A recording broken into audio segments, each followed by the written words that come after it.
Holy shit, guys, that was awesome.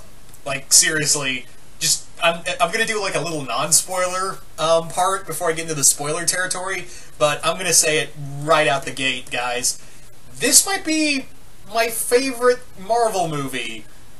And you know, for the longest time it was Winter Soldier, but this, wow. Man, I mean, I'll have to wait to see what happens in Infinity War, but wow. You know, just, oh my god. This movie, like, everyone who had been talking about it from the get-go was like, oh, it's the best Marvel movie ever, it's the, you know, it's the greatest thing Marvel's ever put out. And yeah, they're right. They're totally right. Yeah. So, as like I said earlier, I'm going to do a quick non-spoiler review and then get into the spoiler territory in this review. So, you guys want to stick around, that's totally fine. Where do I even begin? This movie is awesome. The whole theme of it is, you know, is T'Challa taking the mantle of the king and, you know, deciding whether or not that Wakanda should stay in isolation or, you know, go out into the world. And it's a very, you know, how it handles, you know, the futuristic tech as well of Wakanda, as well as, you know, the kind of African culture that it's, you know, that it's a part of, and how it blends the two together is astonishing. Every actor in here gives their 100%. Everyone in here gives 110%, and like, no one feels wasted. No one feels wasted.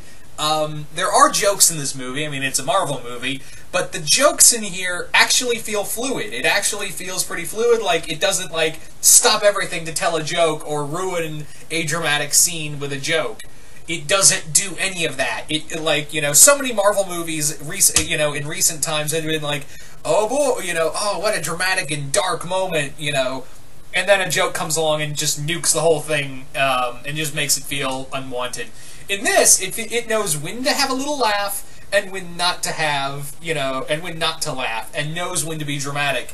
And oh boy, those dramatic scenes really make you feel like you just got hit you just got beat by the feels tree. Like the whole feels tree just fell on your head. That's what it really feels like. Again, Chadwick Boseman just knocks it out of the park as Black Panther. Michael B. Jordan as Killmonger. I'm going to take this moment to say real quick, Marvel, I don't know what made you do it, but you finally are having a bit of a streak with your villains actually feeling like you know, actually feeling like characters. I mean, Hela, looking back on it, is not much. It's more like a force of nature. She's more like a force of nature, really. But Ego, Vulture, and now Killmonger, wow. Wow. Good on ya. I mean, yeah, you could argue that Ego's performance is more like in the lines of something along the lines of, like, Kurt Russell's performance. That's how I kind of use that. I probably like it, you know, Kurt Russell as Ego and the character of Ego in Guardians of the Galaxy 2, probably because of Kurt Russell's acting more so than the writing itself. But yeah, of course, Vulture and now Killmonger, because he, even more so than Vulture, has this very, you know, he has this philosophy, and in a weird way, you almost feel like you could side with him, and in a weird way, he almost feels like the hero of the story. In a kind of weird, inverted way, you can almost make the argument that he's the hero of the story. You could easily make that argument that he is, you know, out of all the characters, he's the one who feels, you know, who gets the major character arc and how it bonds with T'Challa as a character. I'll talk more about him in the spoilers, but wow. Andy Serkis as Claw, he's awesome, and seeing Martin Freeman in here as Everett Ross again and getting more to do with him is nothing short of great. You know, I know it's fully weird that the two actors in here, the two white actors in here, are both from Hobbit movie, are both from the Lord of the Rings films. You could almost argue that they're the Tolkien white guys. That was bad. Play me out, Johnny. Come on, you knew that was funny. But no, everyone in here, Angela Bassett as T'Challa's mother, she was fantastic. I'm forgetting the actress's name, but the actress who plays Suri is also really cool. I actually like the direction they go with Suri in here, is that they kind of make her almost like Q from the James Bond movies. They very much make her like Q from the and in fact, there's a part of this movie where it does feel like, it almost feels like a James Bond movie. Like, the director was like, it was almost like the director was trying to say, hey, you guys looking for a new director for a James Bond movie? I'm here. Just showing you what you got. Because there's a whole sequence in here that if you took the superhero element out of it, you could almost make this argument that, yeah, it almost feels like Black Panther goes to a James Bond movie. Which is actually nothing short of really cool. And how they blend that. The action sequences are spectacular. I will admit that I would actually know. The only problem I really had with this film, and it's a minor complaint at best, is that towards the end, it does feel like you're looking at green screen. And even when they're doing the whole final battles, a giant spectacle, giant, 3D spectacle and all that, it honestly thanks to, Chadwick Boseman and Michael B. Jordan's performance, it doesn't, this background scenery doesn't take you out of it. It really doesn't take you out of it. But I will admit, towards the end, like, you could see the green screen, but again, the performances from the actors really keeps you engaged towards the end of the film with the big dramatic finale. That's at least how I felt with it. Yeah, so if you haven't seen this movie already, for the love of God, go check this out, because this movie is nothing short of spectacular, and was a great way for Marvel this year to come out swinging. So, yeah, Marvel Marvel this time around, this year, really felt like, yeah, 2018, it's our year. and Black Panther's the reason why. And just you wait until Infinity War. Oh, man. So, from here on out, I'm going to talk about some spoilers, so if you do not want to be spoiled, it's totally fine. But I just giving you the warning, so I'll give you guys a couple seconds to back out now. So starting now. Okay, so I'm guessing if you are still here, you want to be spoiled, or have you already seen the movie? So getting back to Michael B. Jordan as Killmonger, again, his performance is great, and his philosophy is really interesting, and again, like I said earlier, that you can make the argument that he's the hero of the story, because when you look at it, his uncle murdered his dad, and he was denied being, he was left behind to fend for himself, and was denied a seat at the table in the Wakandan royal family, and was cast aside. He was forgotten. He was left to die by his own uncle, and yeah, how else was he, going to grow up? Not well, I will say that much. And the philosophy of how he views the world, and how it really hits home multiple times in here, of how many times it really just hits home with some of the statements Killmonger makes, that you almost feel like, yeah, there's a part of me that wants to see him succeed.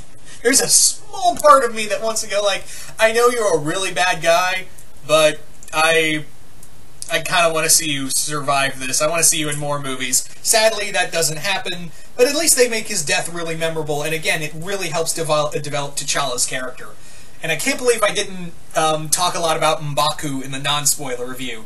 M'Baku in here, I like the direction they're going with, because I was actually really afraid that with having M'Baku, Killmonger, and Claw all in this film, I was like, man, they're throwing out the three biggest villains for Black Panther all in one movie, and I don't know if they're going to be able to hold it all. Thankfully they did, because the story arc they do with M'Baku is really cool, and actually make him an ally to T'Challa. So I'm wondering if in current Marvel Comics, if they're going to have M'Baku actually become an ally to Black Panther in the Marvel Comics. Maybe they have already.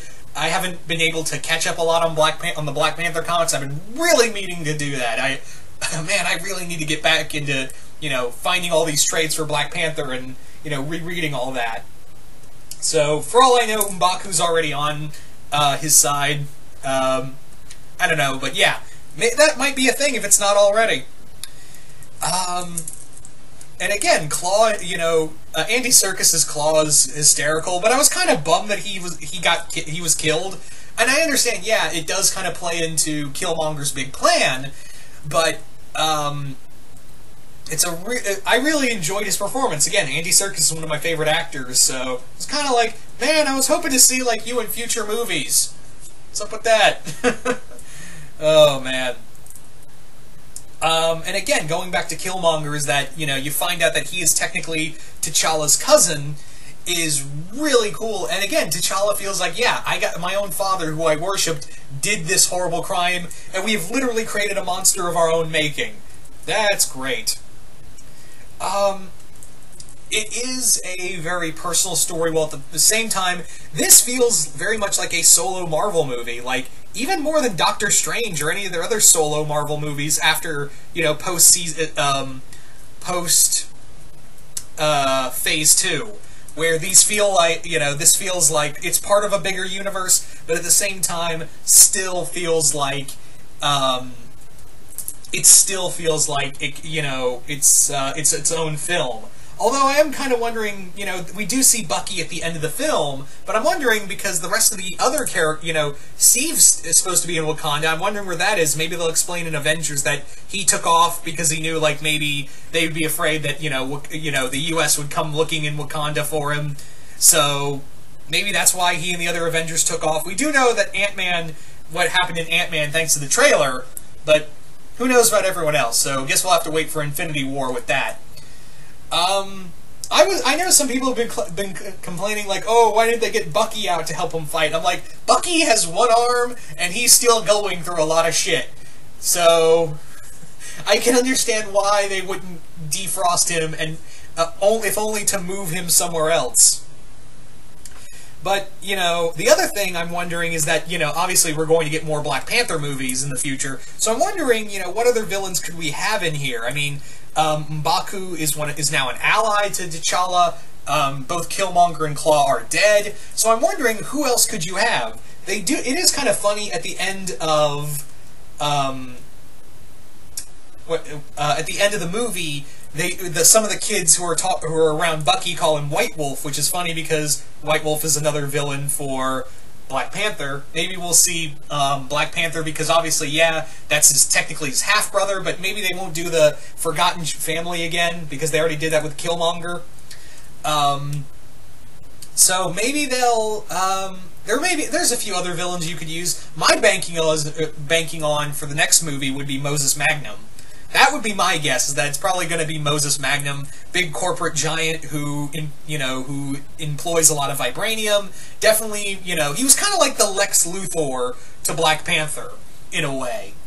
So that's who I would bet would be, whenever they do the next Black Panther movie, probably be Moses Magnum as the next villain. But who knows, really? Maybe they'll bring back White Wolf. I don't know. Man, like, I could go on and on about this movie, but everything I've said so far has already been said, and yeah, you know, believe the hype, guys. Honestly, this movie was definitely worth the wait.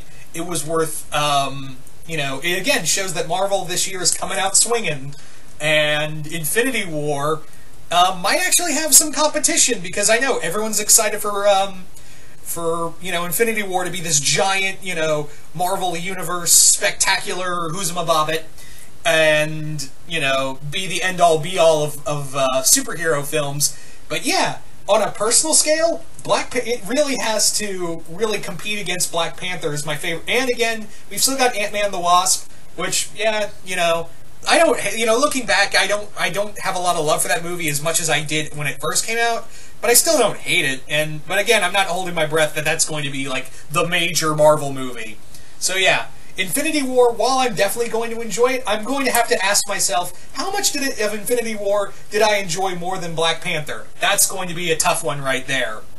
So, but again, that's just my personal opinion. So anyway, yeah. Just so much in here. And again, the love interest in here, I forgot to talk about the love interest, who, yeah, it's good. It doesn't, there is some great time and place moments for it. That's the other thing about this movie, is that this movie, like I said earlier, has great time and place for each character, as well as, certain moments, like romantic moment right here, humor moment right here, dramatic moment here. It doesn't feel like in Thor Ragnarok, where everything just kind of collides in on itself. And I know people enjoy Thor Ragnarok. It's, I don't hate the movie, but looking back on it, I was like, man, this wasn't as much as enjoyable. I mean, it was still enjoyable, but not as much as I remember it. But still, this movie definitely, even more so than, Winter Soldier and Civil War, definitely knew how to balance the humor and dramatics, and the pacing is nothing short of amazing. So, yeah, this movie, this is only my second movie of the year I've seen, the first being Den of Thieves, but God, every movie from now on is going to have to compete with Black Panther, in terms of how much I enjoy it. But anyway, so you guys tell me in the comments below, what did you guys think of Black Panther? Did you guys like it? Did you guys hate it? And who do you think would be a good villain for the next film? And stuff like that. Once again, hope you all enjoyed this, and I will see you guys later.